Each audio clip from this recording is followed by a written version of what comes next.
Most people are aware that this number exists, but get this, a full 2/3 of people under 25 have absolutely no idea what their own score is. Well, tonight, that all changes. Hey neighbor, welcome back. Let's talk money. So I want to tell you a story about Priya. Priya's 27, she's got a good job, she pays her bills, seriously never missed a single rent payment in her life. She decided it was finally time to buy a car. And we're not talking anything fancy, just something reliable to get her to work and back. She walked into that dealership feeling pretty good about herself. She had money saved up, she had a steady income. She figured getting approved for a loan would be a piece of cake.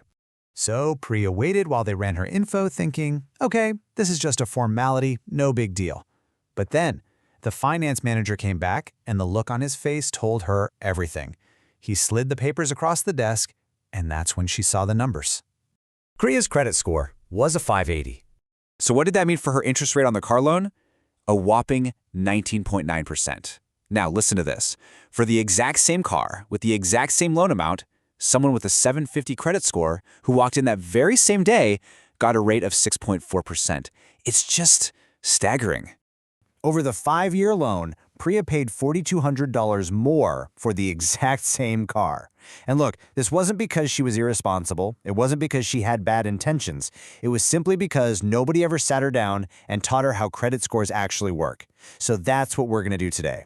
We're going to understand the number, we're going to learn what moves it, and we're going to start taking control of it, starting right now. All right, let's start with the absolute basics. So what is a credit score? It's just a 3-digit number, somewhere between 300 and 850, and it's calculated by these 3 big credit bureaus you've probably heard of: Equifax, Experian, and TransUnion. And really, it all boils down to one simple thing: how likely you are to pay back money you borrow. That's it. You can think of it as a trust score. Lenders are basically just asking one question. Hey, if I loan this person money, am I going to get it back? So the higher your number, the more they trust you. And you guessed it, the more they trust you, the better the deals are going to offer you. We're talking lower interest rates, higher credit limits, getting approved for that nicer apartment, and yeah, believe it or not, sometimes even better jobs, because some employers actually check your credit. So here's how those ranges break down. Anything from 800 to 850 is exceptional. You're getting the best rates on absolutely everything. Then there's 740 to 799, which is very good. You'll qualify for pretty much anything you want at great rates. Next up is 670 to 639, which is considered good. This is actually where most Americans land. You'll get approved, sure, but maybe not for those rock-bottom rates. Priya was in the 580 to 669 range, which is fair, and anything below 580 is considered poor, and that's where getting approved gets really tough. The national average right now is about 715, right in that good range. But here's the thing, good isn't great, and that difference between good and great can literally save you tens of thousands of dollars over your lifetime. So you're probably wondering, how is this score even calculated? Well, it's not some kind of magic. It's really just a recipe with 5 key ingredients. And as you can see here, the 2 biggest ones are your payment history, that's just paying your bills on time, and your credit utilization, which is how much of your available credit you're actually using. Together, those 2 things make up a massive 65% of your score. The other 3, length of history, your credit mix, and any new inquiries, make up the rest. We're going to dive into how to manage each of these in just a bit. But honestly, just knowing these 5 factors exist is half the battle. Okay, I really want to show you why this matters in real dollars and cents, because I think it's going to make this whole thing very concrete, very fast. So let's imagine you're buying a house. It's a $300,000 mortgage on a 30-year loan. All right, meet person A. They've got a great credit score, a 760. They get an interest rate of 7.16%. Their monthly payment is around $2,029. Over 30 years, they end up paying about $430,000 total. Now here's person B. Same house, same loan, but their credit score is a 620. So they get an interest rate of 7.82%. Their monthly payment is $2,163. And over those same 30 years, they'll pay back a total of $479,000.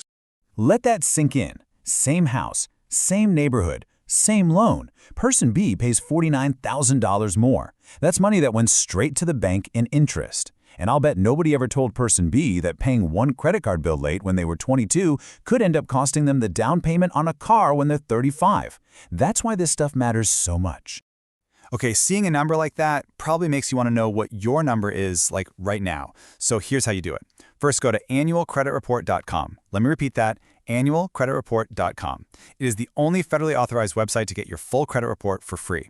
Now, for your actual score, most banks and credit card companies show it to you for free right inside their apps. Seriously, check your banking app right now. It's probably already in there. And here's a really important myth to bust. Checking your own score is what's called a soft inquiry. It does not, I repeat, does not hurt your score. That's completely false. So go ahead, check it, know your number. Okay, so now you know your number. The next question is, how do we make it go up? Look, I'm going to give you the honest truth about improving your credit score. There are no magic shortcuts. Anyone who promises to fix your credit overnight for a fee, they're lying to you. Simple as that. But here's the other truth. If you do the right things, consistently, you can see real, actual movement in as little as 30 to 90 days. So here it is, your 5-step plan. Step 1, never ever miss a payment. Set up autopay for everything. Think of it as your safety net. Step 2, lower your credit utilization.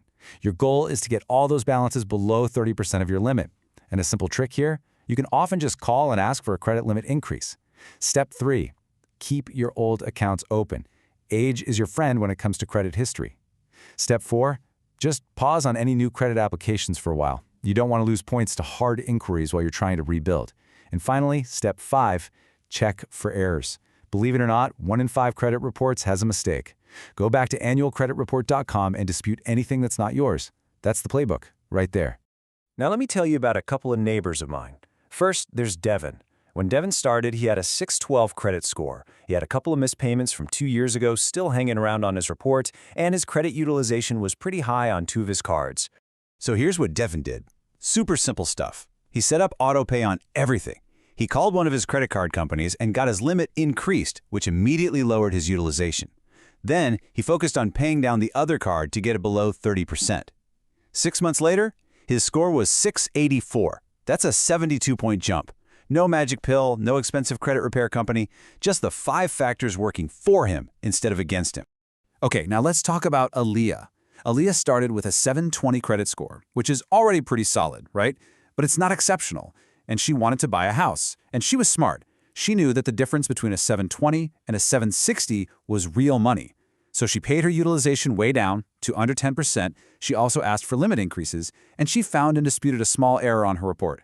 8 months later, Aaliyah's score was 771. She bought her house, and that score difference ended up saving her over $15,000. Think about that. She didn't get a new job. She just understood the 5 factors and worked them deliberately. Now let me quickly save you from 5 super common traps. First, closing old credit cards. Just don't do it. It actually hurts the length of your credit history. Second, the myth that you should carry a balance to build credit. That's all it is, a myth that only costs you money and interest. Pay it in full every time. Third, only having one type of credit, like only credit cards. The mix matters, but look, don't go into debt just for the sake of it.